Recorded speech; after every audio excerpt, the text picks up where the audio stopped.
আরকুকে সকলকে ওয়েলকাম। আজ আমি তৈরি করে দেখাবো টমেটো আম তেঁতুল দিয়ে অপরূপ স্বাদের এক চাটনি। এই চাটনি একবার খেলে আপনাদের বারবার খেতে ইচ্ছে করবে। একবার বাড়িতে বানিয়ে দেখুন কেমন লাগে, তারপর আমাকে অবশ্যই কিন্তু জানাবেন। চাটনি তৈরি করার জন্য আমি এখানে আম একটা নিয়েছি কেটে, আর নিয়েছি টমেটো কেটে নিয়েছি, তেঁতুল নিয়েছি একটা, আর নিয়েছি খেজুর। এ কটা উপকরণ দিয়েই আমি চাটনিটা তৈরি করব। প্রথমে আমি একটা বাটিতে জল বসিয়ে দিয়েছি। দেখুন,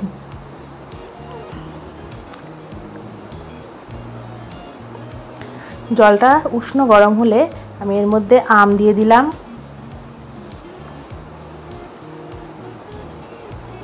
টমেটো দিয়ে দিলাম একটা, আর একটা তেঁতুল দিয়ে দিলাম। এগুলো ভালো করে জলের মধ্যে মিশিয়ে নিলাম, আর দিয়ে দেব হাফ চামচ লবণ। এগুলো সেদ্ধ হতে দেব, সেদ্ধ হলে আবার ফিরে আসছি।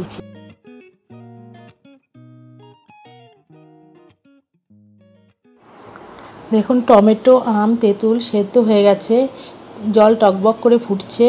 এবার আমি একটু ভালো করে নাড়াচাড়া করে নিলাম, দেখলাম সেদ্ধ হয়েছে কিনা। এবার আমি নামিয়ে নেব।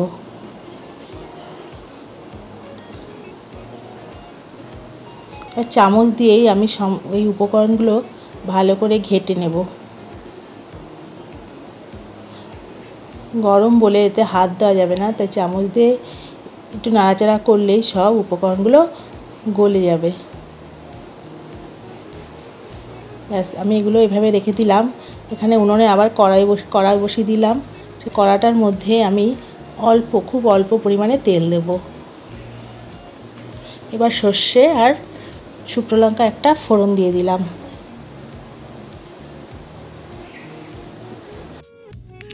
এবার আমি সেদ্ধ করে রাখা আম তেঁতুল টমেটো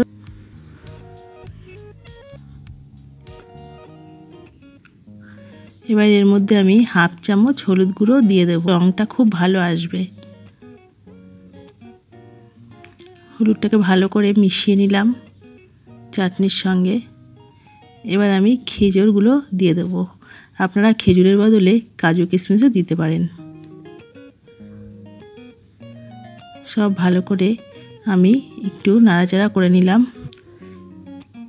এইভাবে কিছুক্ষণ ফুটে আসার পর আমি এক বাটি চিনি দিয়ে দিলাম। চিনিটা একটু বেশি দিলাম, তার কারণ তেঁতুল খুবই টক, সঙ্গে আম। সব ভালো করে মিশিয়ে নিলাম।